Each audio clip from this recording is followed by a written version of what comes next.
بسم اللہ الرحمن الرحیم۔ السلام علیکم ورحمۃ اللہ وبرکاتہ۔ حضرت آدم علیہ السلام میں اللہ تعالیٰ نے روح بھی نہیں پھونکی تھی، تب سے ابلیس کی انسان سے عداوت اور دشمنی واضح تھی۔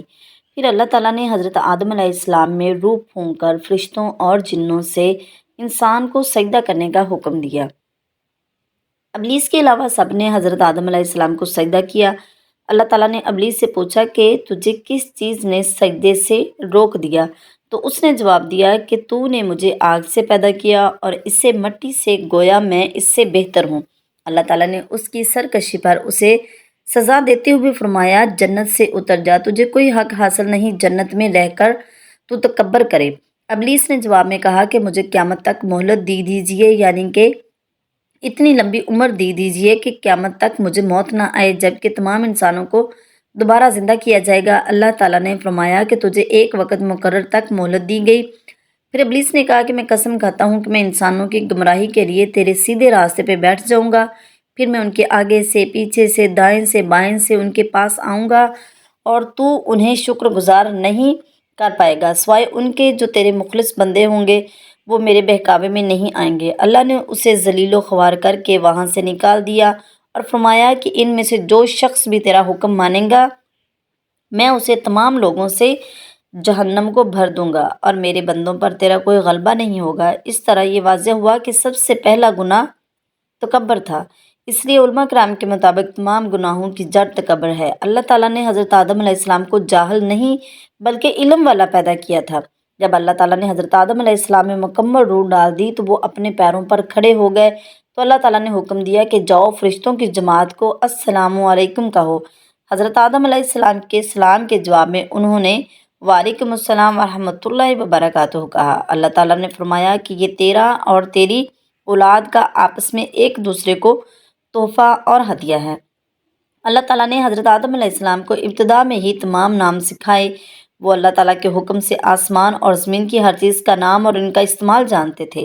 اللہ تعالیٰ نے ان تمام چیزوں کا نام جب فرشتوں سے پوچھا تو وہ ان چیزوں کے نام نہیں جانتے تھے۔ پھر اللہ تعالیٰ نے حضرت آدم علیہ السلام نے ان تمام چیزوں کے نام بتائے۔ تب اللہ تعالیٰ نے فرشتوں سے فرمایا کہ کیا میں نے تمہیں نہیں کہا تھا کہ تم وہ نہیں جانتے جو میں جانتا ہوں؟ ایک روز جب حضرت آدم علیہ السلام سو رہے تھے تو اللہ تعالیٰ نے ان کی بائیں پسلی سے حضرت حوا علیہ السلام کو پیدا فرمایا اور انہیں حضرت آدم علیہ السلام کا ہم سفر بنایا۔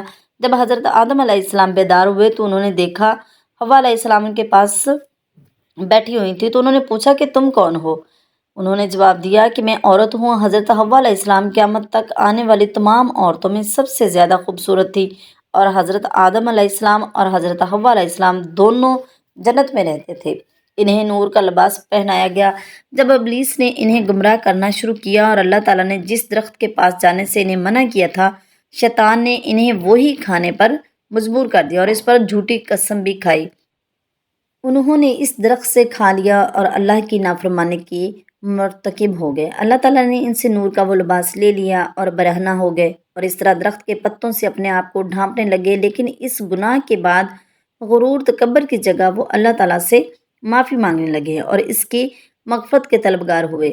اس سے یہ بتایا گیا کہ خطا انسان کی فطرت کا حصہ ہے، کیونکہ وہ فرشتوں کی طرح معصوم نہیں ہے۔ پھر اللہ تعالیٰ نے انہیں جنت سے نکل جانے کا حکم دیا اور فرمایا کہ تم زمین پر رہو اور تم ایک دوسرے کے دشمن ہوگے۔ پھر دونوں زمین پر اترے اور انہی کے ساتھ ابلیس بھی زمین پر اتارا گیا۔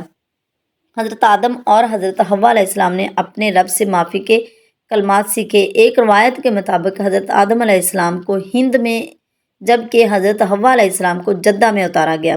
پھر وہ ایک دوسرے کو ڈھونڈنے لگے اور آخرکار میدان عرفات میں ان کی ملاقات ہوئی۔ حضرت حوا علیہ السلام نے 20 ولادتوں میں 40 بچوں کو جنم دیا۔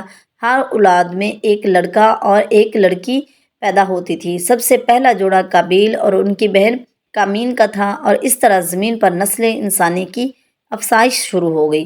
حضرت عبداللہ بن عباس رضی اللہ تعالیٰ عنہ نے ارشاد فرمایا کہ بے شک اللہ پاک نے آدم کو جمعے کے دن عصر کے بعد پیدا فرمایا اور آپ کو ظاہری زمین کی ایک مٹھی مٹی سے پیدا فرمایا، اس لیے آپ کو آدم کہتے ہیں اور آپ کی اولاد کو آدمی یعنی آدم والا کہتے ہیں۔ حضرت آدم علیہ السلام کا مبارک خمیر جسم مٹی سے تیار ہوا اور اس سے بچ جانے والی مٹی شریف سے کھجور کا درخت بنایا گیا، جیسا کہ حضرت مولا علی رضی اللہ تعالیٰ عنہ بیان کرتے ہیں کہ حضور کریم صلی اللہ علیہ وآلہ وسلم نے ارشاد فرمایا، کھجور کا احترام کرو کیونکہ یہ تمہارے والد حضرت آدم علیہ السلام کی بچی ہوئی مٹی سے پیدا کی گئی ہے۔ یہ اللہ پاک نے حضرت آدم علیہ السلام کو بغیر ماں باپ کے مٹی سے ہی پیدا فرمایا۔ اللہ پاک نے آدم علیہ السلام سے حضرت بی بی حوا کو پیدا فرمایا۔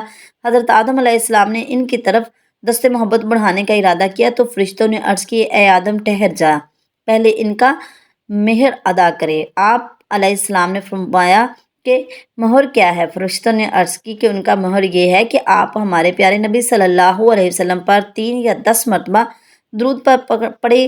چنانچہ آپ علیہ السلام نے درود پڑھا اور فرشتوں کی گواہی سے آپ کا حضرت بی بی حوا سے نکاح ہو گیا۔ اس طرح معلوم ہوا کہ نبی پاک صلی اللہ علیہ وسلم پر موجود چیز کے لیے وسیلہ ہیں ہر جگہ پر، یہاں تک کہ اپنی والد حضرت آدم علیہ السلام کا بھی وسیلہ ہے۔ حضرت آدم علیہ السلام نے 960 برس کی زندگی پائی، جبکہ آدم علیہ السلام کی زندگی 1000 تھی، کیونکہ آج جب آدم علیہ السلام جنت میں تھے تو اللہ تعالیٰ نے حضرت آدم کو ان کی تمام اولاد جن کو نبوت ملنی تھی، ان کی شخصیت، ان کی عمر حضرت آدم کے سامنے واضح کی۔ آپ نے جب حضرت داؤد علیہ السلام کی عمر کو 60 سال تک دیکھا تو اللہ تعالیٰ سے کہنے لگے، اے اللہ پاک، میری عمر کے 40 سال میرے پوتے داؤد کو دے دو تو یوں آپ کی دعا قبول ہوگی۔ اللہ تعالیٰ نے آدم علیہ السلام کو 2 فرزند عطا کیے، حابیل اور قابیل، لیکن شیطان کے وسوسے کی وجہ سے جب قابیل کے ہاتھوں حابیل کا قتل ہوا تو آدم علیہ السلام اندر سے ٹوٹ گئے اور بار بار اللہ کے دربار میں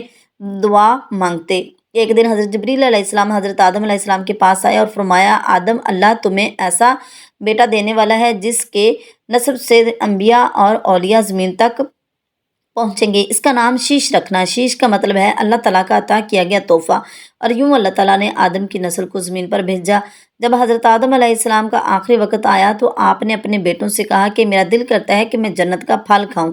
آپ کے بیٹے زمین پر جنت کے پھل ڈھونڈنے گئے، اچانک سے ان کو فرشتے ملے اور کہنے لگے، اے بنی آدم، کہاں جا رہے ہو؟ انہوں نے کہا کہ ہم اپنے بابا کے لیے جنت کا پھل ڈھونڈ رہے ہیں۔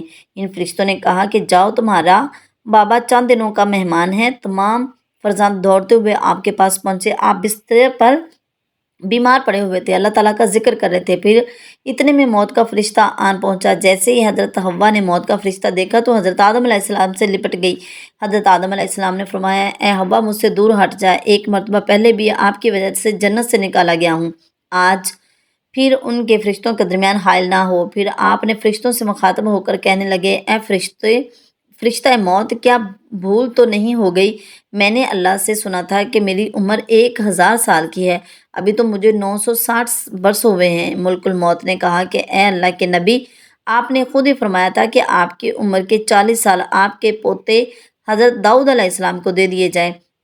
پس حضرت آدم علیہ السلام کی روح قبض کی گئی، آپ کو غسل فرشتوں نے دیا اور جنت کی خوشبو آپ کے جسم مبارک کو لگائی گئی۔ پھر آپ کی نماز جنازہ فرشتوں نے حضرت جبریل علیہ السلام کے پیچھے ادا کی، زمین کھود کر آپ کی تدفین ہوئی اور تمام انسانوں کے نزدیک اللہ کا یہ حکم نافذ ہوا کہ جب بھی کسی کا انتقال ہو اس کے جسم کو ایسے ہی تدفین کرنا۔ آج بھی ان فرشتوں کی سنت پر اہل ایمان عمل کر کے اپنے بزرگوں کی تدفین کرتے ہیں۔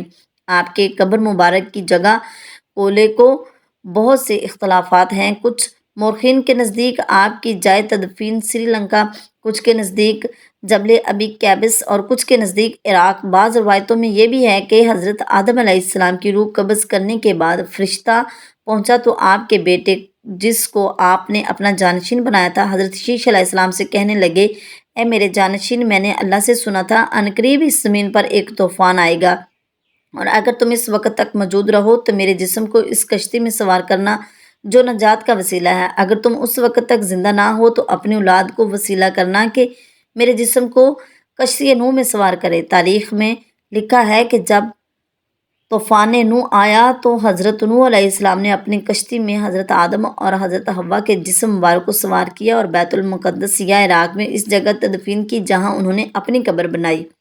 دعا ہے کہ اللہ پاک ہم سب کا دین اسلام پہ خاتمہ کرے اور ہمیں روز محشر نبی پاک کی شفاعت نصیب فرمائے۔ اگر آپ کو میری اسلامک ویڈیو پسند آتی ہیں تو پلیز میرے چینل کو ضرور سبسکرائب کریں اور اسلامک ویڈیو کو ضرور لائک کریں۔ جزاک اللہ خیرہ، والسلام۔